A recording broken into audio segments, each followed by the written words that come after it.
中方重申尊重苏联各加盟共和国主权国家地位，大原则千万不能够错误解读。各位网友大家好，我是罗小飞。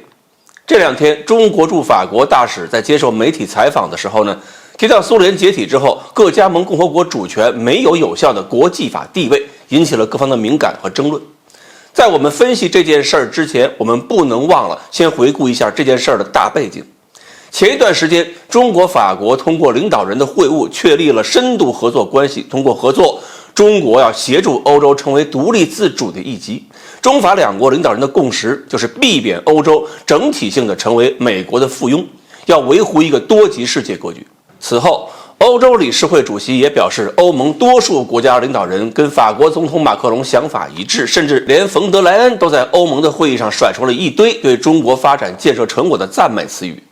所以，虽然在欧洲，包括在法国内部，还有不少反对马克龙、反对跟中国合作的声音，但是总体来说，欧洲这条大船已经有了转舵的动作，开始慢慢的转向一个中国希望的方向。这个局面，这个苗头，当然让美国以及欧洲境内一些极右翼势力无法接受。因此，整个采访过程中，法国这家媒体的态度就是利用一切手段，比如挖各种逻辑陷阱，使用攻击性的语言，刺激激怒中国大使的情绪，引导他说出一些极右翼媒体特别需要的言论，然后把这些话调出来以后，再解读为中国政府立场。下一步就可以用这些言论来制造政治风波，一方面能够在法国加强对马克龙的打击，另一方面还可以引起欧洲以及中亚更多国家的敏感，让这些国家误认为中国在支持俄罗斯对外领土要求。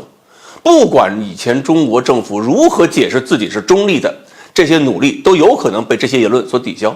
一旦培养出激烈的对抗情绪，欧盟也有可能重新转向，回到原来的轨迹，使欧洲最终继续被美国控制。所以事后一些欧洲国家还询问说，大使的观点是不是中国政府的正式立场。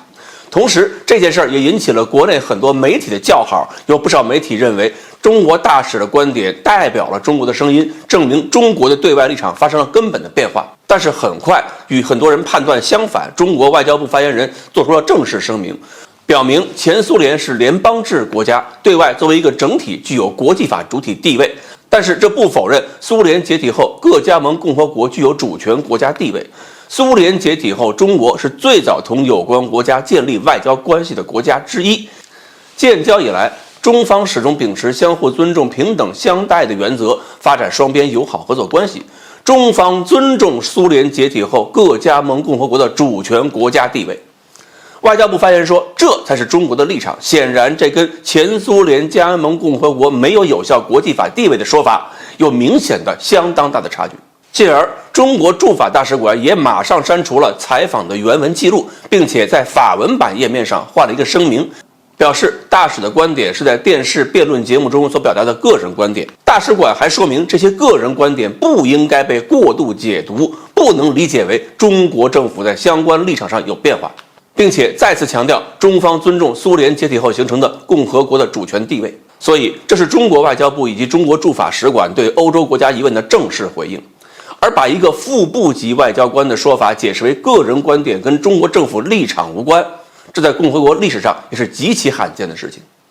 尽管如此，这件事情的影响也可能难以短时间消除。外交部近期有可能忙于向各方做出很多的解释，来维持中法继续合作、推动欧洲继续转向的努力。所以，以前做过的很多工作，可能不得不重新多做好几遍，而且可能要比以前做得更深入才行。那么从事情的发展可以看得很清楚了，我们很多媒体的猜测跟评价是带着一腔热血，又一次站在了中国政府的对立面，不知不觉中和欧洲一些极右翼媒体保持了一致。不过我们也应该理解这些媒体的心情，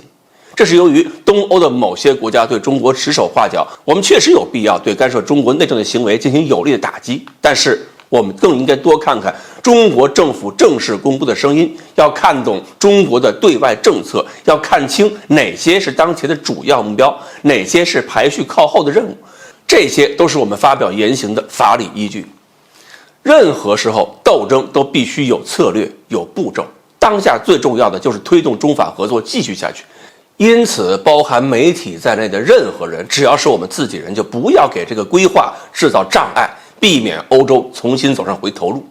等我们稳固了大局面之后，再集中力量收拾欧洲某些反华势力，还能减少不少阻力。既然知道西方某些媒体酷爱钓鱼挖坑，那么我们也必须明白，面对鱼钩果断咬下去，并不能证明我们站起来的勇气。